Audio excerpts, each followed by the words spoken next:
సఖీ కార్యక్రమానికి స్వాగతం.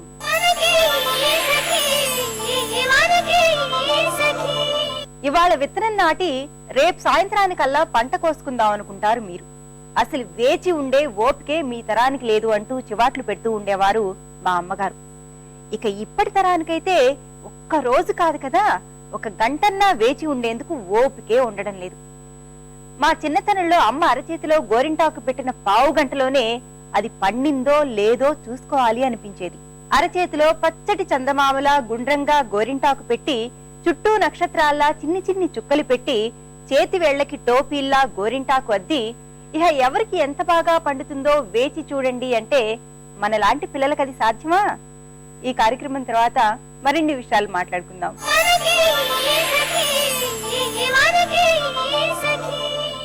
నమస్కారం, మాటే మంత్రం కార్యక్రమానికి స్వాగతం. సకులు స్త్రీలకు ఉండే సమస్యలకు పరిష్కారాలు ఇవ్వడానికి మనతో పాటు ఉన్నారు ప్రముఖ సైకాలజిస్ట్ అయిన డాక్టర్ పద్మజ గారు. మరి వారిని అడిగి ఆ సమస్యలకు పరిష్కారం తెలుసుకుందాం. నమస్కారం పద్మజ గారు. నమస్కారం. పద్మజ గారు, మరి మన సకుల్లో ఒక సఖి తనకున్న ప్రాబ్లమ్ ని లెటర్ ద్వారా మనకు పంపించారు మీ సొల్యూషన్ కోసం. మరి ఆ ప్రాబ్లం ఏంటో మీకు చదివి వినిపించిన. నేను ఒక మంచి కంపెనీలో ఉద్యోగిని. నాతో పాటు పనిచేసే వాళ్ళు ఉంటారు, పై స్థాయి వాళ్ళు ఉంటారు, కింద స్థాయి వాళ్ళు ఉంటారు.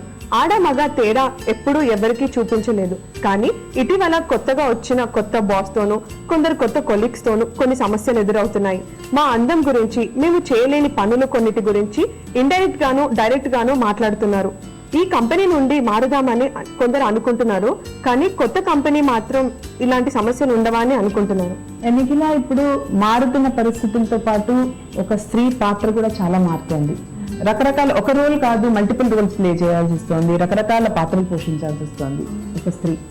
ఇందులో భాగంగా ఏంటంటే కేవలం ఇంటి వరకే పరిమితం కాకుండా బయట ఉద్యోగం చేయడం, ఆ చేయడంలో కూడా ఒక పర్టికులర్ స్థాయిలో లోయర్ స్థాయి కానీ, మిడిల్ స్థాయి కానీ, ఆవిడ చెప్పినట్టు హయ్యర్ స్థాయి కానీ, ఇలా రకరకాల స్థాయి భేదాలతోటి అన్ని లెవెల్స్లోనూ పనిచేస్తున్నారు. డెఫినెట్గా ఒక వర్క్ కల్చర్లో అందరూ కలిసి పనిచేస్తూ ఉన్నప్పుడు రకరకాల భేదాలు ఉంటాయి. ఒకటి లింగ భేదం తప్పనిసరిగా ఉంటుంది. ఆడవాళ్ళు మాత్రమే చేయగలిగే పనులు కొన్ని ఉంటాయి, మగవాళ్ళకు మాత్రమే చేయగలిగే పనులు ఉంటాయి. కానీ పని అనే ఒక లార్జర్ కాన్సెప్ట్ మనం తీసుకున్నప్పుడు దానికి ఏ లింగ భేదము ఉండదు.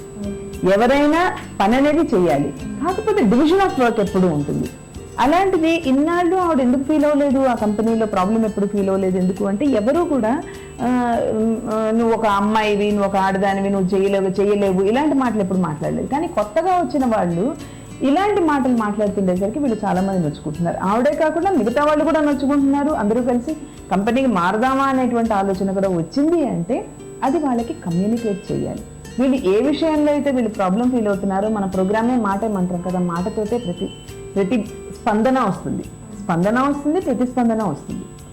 వాళ్ళు అనే మాటలు వీళ్ళు నొచ్చుకునే విధంగా ఉంటున్నాయి.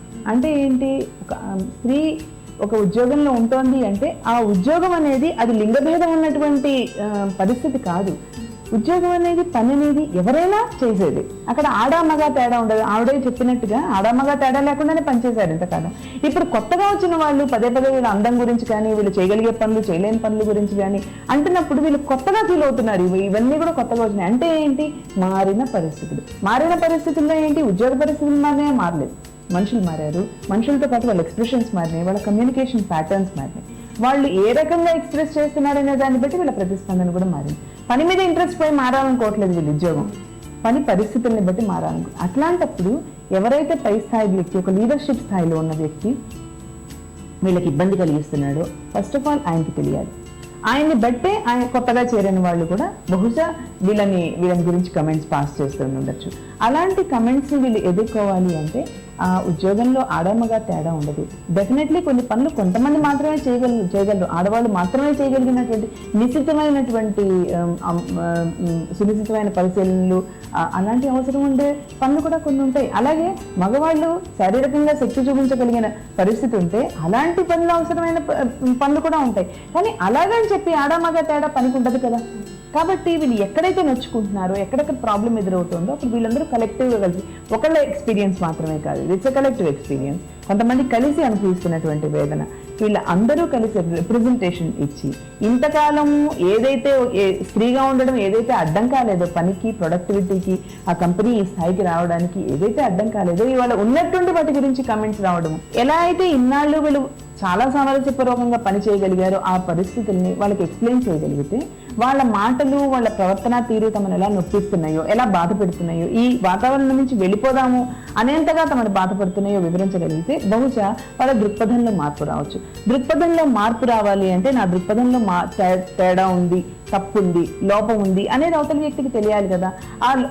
ఆ తెలియజెప్పడం అనేది కఠినంగానూ చెప్పచ్చు, కటువుగాను చెప్పచ్చు, సామరస్యపూర్వకంగానూ చెప్పచ్చు. మొట్టమొదటే కఠినంగా, కటువుగా కంటే కూడా సామరస్యపూర్వకంగా ముందు చెప్పి చూసి ఒకవేళ కనుక అక్కడికి అది సాల్వ్ అవ్వలేదు అంటే అలాంటప్పుడు కలెక్టివ్గా వీళ్ళు ఒక రిప్రజెంటేషన్ ఇచ్చి, పై స్థాయి వ్యక్తి అంటే అంతకంటే పై స్థాయి వ్యక్తులు కూడా ఉంటారు కదా, కొత్తగా ఇక్కడికి ట్రాన్స్ఫర్ అయ్యి వచ్చాడు అతను, బహుశా అతను ఇలాంటి పరిస్థితులు ఇంతకుముందు ఎదుర్కోలేదేమో, ఇలాంటి వాళ్ళ మధ్య పని చేయలేదేమో, సక్సెస్ఫుల్ గా పనిచేయగలము అని నిరూపించుకోగలిగే వాళ్ళ ముందు వాళ్ళు అతనికి ఇప్పటిదాకా ఎదురు కాలేదేమో. అతని ఎక్స్పీరియన్స్ ఏంటో మనకి తెలియదు, అతని వ్యక్తిత్వ ధోరణి ఏంటో మనకి తెలియదు. వ్యక్తిత్వ ధోరణిలో మార్పు రావాలి అంటే, దృక్పథంలో మార్పు రావాలి అంటే వాళ్ళకి ఆ స్పష్టత కావాలి. మీలో ఈ మార్పును మేము ఎక్స్పెక్ట్ చేస్తున్నాము. ఒక కలిసి పనిచేసే కుటుంబం లాంటిదండి.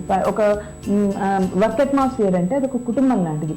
కుటుంబంలో లోపాలు ఉంటాయి, ఎగుడుదిగుళ్ళు ఉంటాయి, రకరకాలు ఉంటాయి. కానీ ఒకళ్ళనొకళ్ళు అర్థం చేసుకున్నప్పుడు ఆ ఇంటర్పర్సనల్ రిలేషన్షిప్స్ ఏవైతే ఉంటాయో, వ్యక్తిగత సంబంధాలు ఏవైతే ఉంటాయో అవి ఇంప్రూవ్ అవ్వడానికి ఛాన్స్ ఉంటుంది. సో అట్లాంటి ఇంప్రూవ్మెంట్కి స్కోప్ కలిగేట్టుగా వీళ్ళు కలెక్టివ్గా రిప్రజెంట్ చేస్తే బాగుంటుంది. ముందు సామరస్యపూర్వకంగా చెప్పడం, అది పని చేయదు అన్నప్పుడు ఆ పై స్థాయి వ్యక్తి కంటే పై స్థాయి వాళ్ళ దగ్గరికైనా వెళ్ళొచ్చు, లేదు అంటే కలెక్టివ్గా వీళ్ళందరూ కలిసి అతని దగ్గర రిప్రజెంటేషన్ ఇవ్వచ్చు. మరి పద్మజ గారు, జెండర్ ఇష్యూ అనేది చాలా డెలికేట్ ఇష్యూ.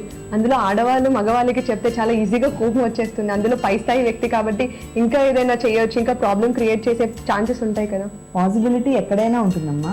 అందులో జెండర్ డిస్క్రిమినేషన్, జెండర్ ఇష్యూస్ అనేవి తప్పకుండా నిజమే, ఆలోచించాల్సినవే. కానీ అంత మాత్రం చేత ఇప్పుడు జెండర్ వల్లనే కదా వాడు వీళ్ళని తక్కువగా చూడగలుగుతున్నారు, తక్కువగా చూడాలి అని అనుకుంటున్నారు. ఆడవాళ్ళు ఫలానా విధమైన పనులు చేయలేరు, ఆడవాళ్ళు ఎప్పుడు లీవ్లు కోరుకుంటారు, ఆడవాళ్ళు కేవలం అందంతో నెట్టుకొస్తారు, ఇలాంటి మాటలన్నీ వాళ్ళు ఉపయోగిస్తున్నది ఎందుకు? అక్కడ జెండర్ ఇష్యూస్ వల్లనే కదా. ఆ జెండర్ ఇష్యూనే ప్రాబ్లం క్రియేట్ చేస్తున్నప్పుడు ఆ జెండర్ని గురించి మాట్లాడాల్సిన అవసరం ఉంటుంది.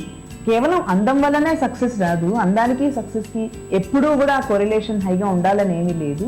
అందంగా ఉన్నా లేకపోయినా శక్తి అనేది ఎవరిలోనైనా నిబిడీకృతమై ఉంటుంది, ఎవరిలోనైనా శక్తి సామర్థ్యాలు ఉంటాయి. దానికి అందము, జెండరు, లింగ భేదాలు అట్లాంటివి ఉండవు. శక్తి సామర్థ్యాలకి ఏ జెండర్ బయాస్ ఉండదు. మీకు కావాల్సింది పని సమర్థత. ఆ పని సమర్థత చూపించడానికి వయోభేదాలు కానీ, లింగ భేదాలు కానీ, మరి ఏ ఇతర స్థాయి భేదాలు కానీ ఉండవు అనేది స్పష్టం చేయగలగాలి. డెఫినెట్గా కఠినంగా చెప్తే, కేవలం ఒక వ్యక్తి మాత్రమే వెళ్ళి చెప్తే వాళ్ళని నేర్పించడానికో, మీరు అన్నట్టుగా వాళ్ళని ఇబ్బంది పెట్టడానికో అవకాశం ఉంటుంది. కానీ when it is a collective representation, ఇంతమంది సటిల్గా ఆయనకి ఇండికేట్ చేయగలిగితే, ఆ పై స్థాయి వ్యక్తికి ఇండికేట్ చేయగలిగితే, కొలీగ్స్తో ఇండికేట్ చేయగలిగితే దర్ ఇస్ సంథింగ్ రాంగ్. ఇంతమంది బాధపడుతున్నారు అంటే ఎక్కడో ఒక చిన్న ఆలోచన రావడానికి అవకాశం ఉంది కదా. ఆ చెప్పే విధానంలో కూడా మీరు చెయ్యమన్న పని చేయడంలో మాకు ప్రాబ్లం కాదు, పని మాకు ప్రాబ్లం కాదు, మీరు చెప్పే పద్ధతి మాకు ప్రాబ్లం.